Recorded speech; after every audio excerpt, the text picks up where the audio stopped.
a veteran presence in the volleyball world, all set to take on a new challenge as she enters public service. Charo Soriano is running for councilor in Tuguegarao City in Cagayan. The former Ateneo star filed her certificate of candidacy last week. Charo was joined by her father and current Tuguegarao Mayor Jefferson Soriano and her mother Eleanor. Soriano keeps herself busy these days as chairwoman of the Philippine Beach Volleyball Commission, as well as board member of the Philippine National Volleyball Federation. And she just loves to keep busy and busy and busy. And she's joining us right now on this story to go all out is Miss Charo Soriano herself. Ma'am, magandang umaga po sa'yo, Ma'am Charo. Thank you for joining us. Welcome back to Sports Desk. Thank you also for having me, and good morning to everybody there at Sports Desk as well.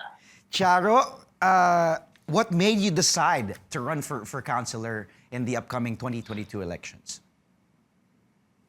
I think it's really, it's been several years also that I've been thinking about ways on how to help, and we're talking about not only in the sports and my advocacy for volleyball, but also how to make a deeper and greater impact in the world that we live in. And that's one of the things also that's been imbibed and innate in us growing up as athletes. I guess we want to really make a difference in this life that we have and in the world also that we're staying in. So isa po so ways to do that is to be able to really be of public service to the people, our brothers and sisters, especially here in the north. Of course, and you're you know, it's no secret that your family has been really helping and kumbaga talagang tulong ng tulong dyan sa Tuguegarao. Your father, Jefferson Soriano, is the incumbent mayor of Tuguegarao City. How much did he play a factor in helping you decide? Or, you know, did he let you just make a decision? Or was there, kumbaga, a thing or two na, sige na, Charo, sige na, anak, takbo ka na this coming elections? Did you seek his advice as well when it comes to running for public office? As we know, he has more experience when it comes to that arena. In all fairness to Mayor Jeff Sor, he has never talked to me to run. Wow. And he's been in office for quite a while also. And even before that, he's been doing public service. And my mom also has been involved in a lot of organizations, Zonta International, ID Tuguegarao. And I guess I'm really just surrounded with good role models. And I get most of my want to serve or my willingness to be able to serve others from both of them, my mom and my mother. And in fairness to them, they've never forced me to do something that I do not want. And they're very much supportive in all the endeavors that I have in my life as well, especially for volleyball and for the sports. And right now, they're supporting me as well as I ask for their advice and I seek for their help with my next journey naman. Wow, very supportive. Grabe I didn't realize that your dad just, you know, kasi I'm sure, di ba, parang pag ibang family, parang sige na, takbo ka na, but with your dad, he just let you make the decision for yourself. What's your platform, Charo? Very supportive. Very supportive. What will your platform be, and what can you offer the city of Tuguegarao if ever, hopefully, you know, get to be in office as a councilor? If ever I do get elected as councilor, one of the things that I really want to focus on will, of course, be livelihood programs for the women and the children in Tuguegarao. And at the same time, focus on grassroots initiatives for education as well. We all know that in the pandemic, that's something that's been quite hard, even in the metro and the urban areas. What more in the rural areas, in the far-flung places po. So marami po talagang kabataan na hindi po nakakapag-aral ng mabuti. They do have modules, and of course, the national program has been good, but we can always improve on these things, and that's one of the platforms that I want to focus on as well. Ways to give the new school, the new education, the neo education for these youth, for the young kids. So yun po. We will focus on that. And of course, the holistic character development of the sports as well will help them go through this and be resilient enough to go through a lot of the obstacles that we have now, and at the same time that we will also have in the future. Kasi alam naman po natin yung pandemic to, this will not end soon. We will really learn to adapt and to coexist. So that's one of the things that I want to also do as well. Charo, syempre, alam naman natin, malaking part pa rin ng buhay mo ang volleyball. I don't think anyone can take that away from you. Sumikat ka sa volleyball player, tapos ngayon, isa ka na nga sa mga officials ng Philippine National Volleyball Federation. And you've been helping our beach volleyball players prepare for international competitions. And you're also the manager of the Perlas Spikers. Grabe, ang dami mo na. Charo, ang dami mo nang gagawin. Should you win in next year's elections, Charo, how will you be able to juggle all these duties? Andre, we have been a student athlete most of our lives. And very early on in our career or chosen path, we've been taught, bata pa lang tayo, natuto na tayo, to really prioritize the things that we need to prioritize. So in terms of the things that you mentioned, the things that I am doing, I'm very blessed to be able to do that. Hindi lang dahil nagagawa ko po yun. Pero one of the things that enable me to do that is because I'm being surrounded also by people that work and that support me and support themselves. Because we ultimately po, lahat po kami may shared vision, may shared goal, may common goal. So lahat po talaga nagtutulungan. And that's one of the things why I'm able to do all the things that you mentioned as well. Kasi marami po talagang tao na tumutulong sa akin. So until now po, and that's I'm very blessed to have those people also.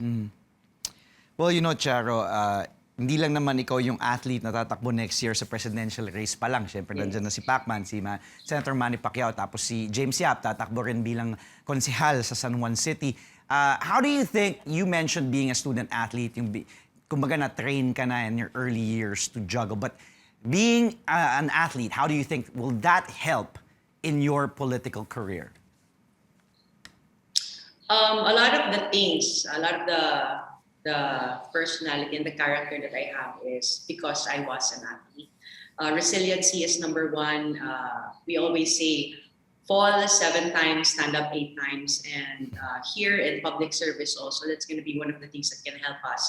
How resilient we are as people. And those are the things that we have learned with all the losses that we have also had in our life. You know, sinasabi nga nila, kapag atleta ka, dapat marunong kang tumanggap ng pagkatalo. Yeah. And at the same time, it's not a loss if you learn something from it. So I believe in any type of service, that's one thing that we should always have with us. No?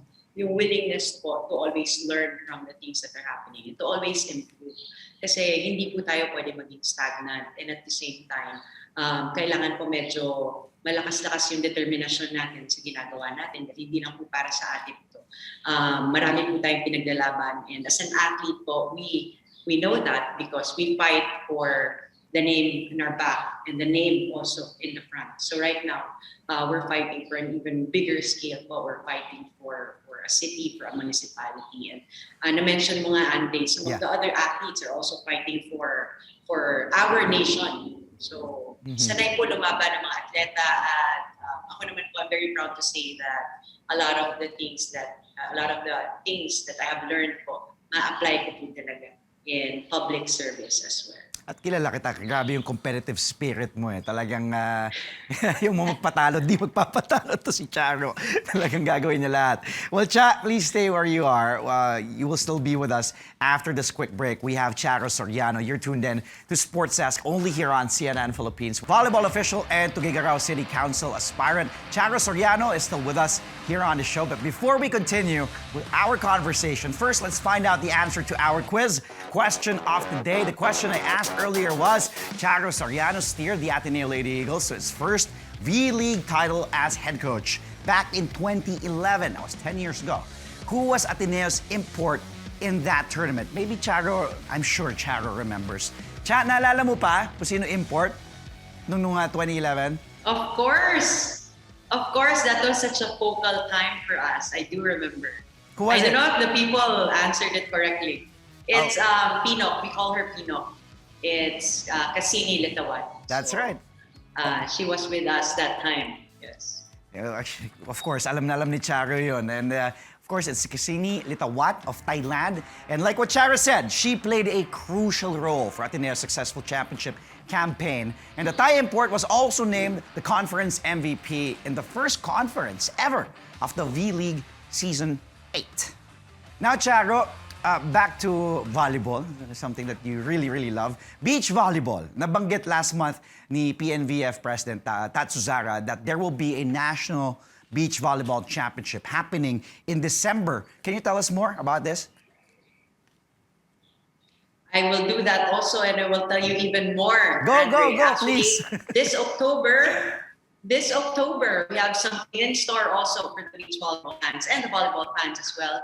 We will be doing Beach Volleyball Republic on tour here in Santa Ana, Cagayan, and it will feature 2 legs. So that's October 21 to 24 and October 28 to 31. So we already have at least 12, 13 teams that are playing both in the men's division and the women's division. So that's also in preparation for an international tournament in Thailand this November 23 to 27. Magkakaroon po tayo ng Asian Senior Beach Volleyball Championship sa Phuket, Thailand. And we will be sending our national teams there as well. And after that po, magkakaroon po tayo ng Philippine National Volleyball Federation Beach Volleyball Championships dito naman po sa Pagudpod, Ilocos Norte. So that's gonna be on December. So full pack ang schedule po natin this 4th quarter of 2021.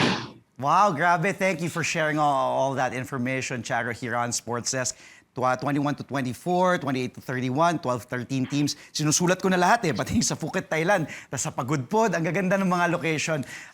Charo, 16 men's and women's teams will compete dun sa National Beach Volleyball Championship. May mga napili na ba kung sino-sino sila? We will see the players po that will be invited for the PNBF Beach Volleyball Championships. Once they pair out and play against each other po sa PBR on tour here in Santa Ana, Cagayan. This coming week na po yun. Well, before today, the last time we spoke, I remember, on Sports Desk, it was before pa the AVC Continental Cup earlier this year.